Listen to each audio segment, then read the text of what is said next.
தமிழ்நாடு அரசு கல்லூரி ஆசிரியர் கழக திருச்சி மண்டல பயிற்சி முகாம். தமிழ்நாடு அரசு கல்லூரி ஆசிரியர் கழகத்தின் திருச்சி மண்டலத்தைச் சேர்ந்த திருச்சி, கரூர், புதுக்கோட்டை, அரியலூர் மற்றும் பெரம்பலூர் ஆகிய மாவட்டங்களைச் சேர்ந்த 10 அரசு கலை மற்றும் அறிவியல் கல்லூரிகளில் பணியாற்றும் பேராசிரியர்களுக்கான மண்டல பயிற்சி முகாம் டிசம்பர் 14ஆம் தேதி சனிக்கிழமை நேற்று தந்தை பெரியார் அரசு கலை மற்றும் அறிவியல் கல்லூரி திருச்சியில் நடைபெற்றது. திருச்சி மண்டல செயலர் முனைவர் ஜோ சார்லஸ் செல்வராஜ் அவர்கள் வரவேற்புரை நல்கினார். திருச்சி மண்டல தலைவர் முனைவர் ஆச்சேட்டு அவர்கள் முன்னிலை வகித்தார்.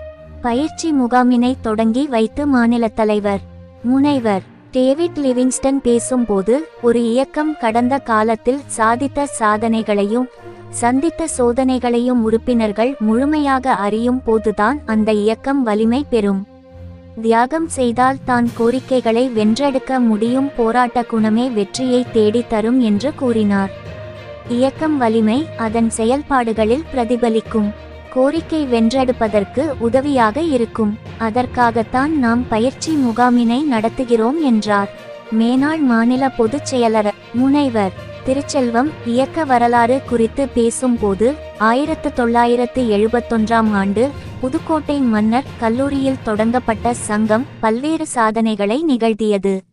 அதில் முக்கியமானது ஒப்பந்த அடிப்படையில் பணியில் சேர்ந்த ஆசிரியர்களின் ஒப்பந்த பணிக்காலத்தை ஓய்வூதியத்திற்கு எடுத்து கொள்ளச் செய்ததும், அரசு கல்லூரிகளை பல்கலைக்கழக உறுப்பு கல்லூரிகளாக மாற்றுவதற்கு எதிராக போராடி அரசு கல்லூரிகளை அரசு கல்லூரிகளாகவே நீடிக்க செய்தது ஆகும் என்றார். தமிழகத்தில் கல்லூரி கல்வி இயக்கம் எவ்வாறு மெதுவாக மேம்படுத்தப்பட்டது என்றும், அதனுடன் பேராசிரியர்களும் மாணவர்களும் வரலாற்று ரீதியாக எவ்வாறு முன்னேறினர் என்ற வரலாற்று தகவல்களை தக்க தகவல்களும் எடுத்து கூறினர். மேனாள் மாநில தலைவர் முனைவர் கந்தசாமி அவர்கள் 2003ஆம் ஆண்டு நடைபெற்ற ஜாக்டோ ஜியோ போராட்டத்தில் கலந்து பணி நீக்கம் செய்யப்பட்டு பின்பு கல்லூரியில் சேர்ந்து போராட்ட கால ஊதியத்தையும் பெற்றது கூட்டு போராட்டங்களின் வெற்றி என்று குறிப்பிட்டு, 5 அரசு கல்லூரிகளை பல்கலைக்கழகங்களாக மாற்றுவதற்கு எதிராக நடைபெற்ற போராட்டம் இயக்கத்தின் மைல்கல் என்று எடுத்துரைத்தார். அனுபவ உணர்வுடன் தான் கைது செய்யப்பட்ட நிகழ்வுகளையும், மிக்க நிர்வாகிகளும் பொறுப்பாளர்களும் எவ்வாறு போராட்ட உணர்வுடன் கலந்து கொண்டனர், தமிழக அரசிடம் எவ்வாறு கோரிக்கைகளை எடுத்துரைத்து கோரிக்கைகளை வென்றெடுத்தனர் என்ற தகவல்களை கூறினார். புதுக்கோட்டை மன்னர் கல்லூரி கிளைத்தலைவர் நன்றியுரை கூறி முகாமை நிறைவு செய்தார். 2ஆம் அமர்வில் திருச்சி மண்டல பொருளர் முனைவர் இரா சந்துரு சிங்காரவேல்சாமி அவர்கள் வரவேற்புரை வழங்கினார். முனைவர் கா வாசுதேவன் முதல்வர் தா.பெ.அ.க. திருச்சி வாழ்த்துரை வழங்கினார். பல்கலைக்கழக மற்றும் கல்லூரி ஆசிரியர் சங்கங்களின் அகில இந்திய கூட்டமைப்பின் தேசிய செயலர் வே. ரவி வகுப்பில் படிக்கும் பாடங்களின் அடிப்படையில் அல்லாமல் போட்டித் தேர்வின் அடிப்படையில் கல்லூரியில் மாணவர்கள் சேர்க்கப்படுவார்கள் என்று தேசிய கல்விக் கொள்கையின் அம்சங்களை உயர்கல்வியில் புகுத்தி சாதாரண மாணவர்களை கல்லூரி செல்ல விடாமல் முயற்சிக்கும் முடிவை முறியடிப்போம் என்று பேசினார்.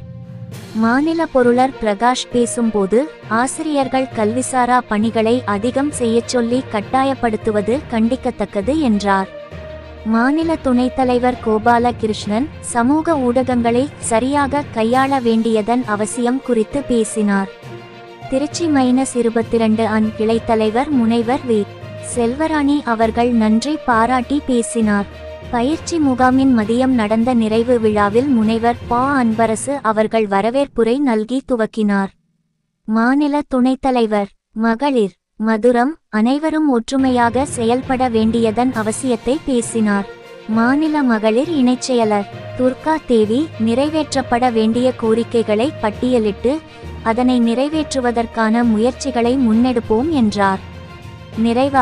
நிறைவுரையாற்றிய மாநில பொதுச் செயலர் சோ. சுரேஷ், ஒரு கோரிக்கையாக பட்டியலிட்டு ஒவ்வொரு கோரிக்கையும் அரசிடம் எவ்வாறு பரிந்துரைக்கப்பட்டிருக்கிறது என்றும், கோரிக்கையின் தற்போதைய நிலைவுகளையும் அது வெற்றிய பெறும் சாத்தியக்கூறுகளையும் எடுத்து கூறினார்.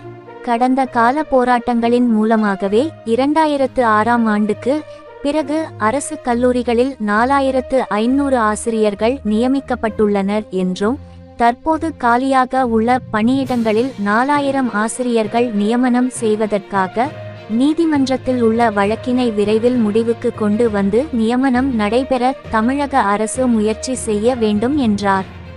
கடந்த கால அனுபவங்களை கொண்டு எதிர்கால சங்க நடவடிக்கைகளை தீர்மானிக்க வேண்டும் என்றார். நிகழ்ச்சிக்கான ஏற்பாடுகளை தமிழ்நாடு அரசு கல்லூரி ஆசிரியர் கழகத்தின் திருச்சி மண்டல பொறுப்பாளர்கள் விரிவாக ஏற்பாடு செய்திருந்தனர். முன்னதாக திருச்சி மண்டல செயலாளர் சார்லஸ் செல்வராஜ் வரவேற்புரை ஆற்றினார். மண்டல தலைவர் சேட்டு நன்றி கூறினார். திருச்சி மண்டல இந்த பயிற்சி முகாமிற்கு அனைத்து கிளையிலும் இருந்து 400க்கும் மேற்பட்ட பொறுப்பாளர்கள் மற்றும் உறுப்பினர்கள் கலந்து கொண்டனர்.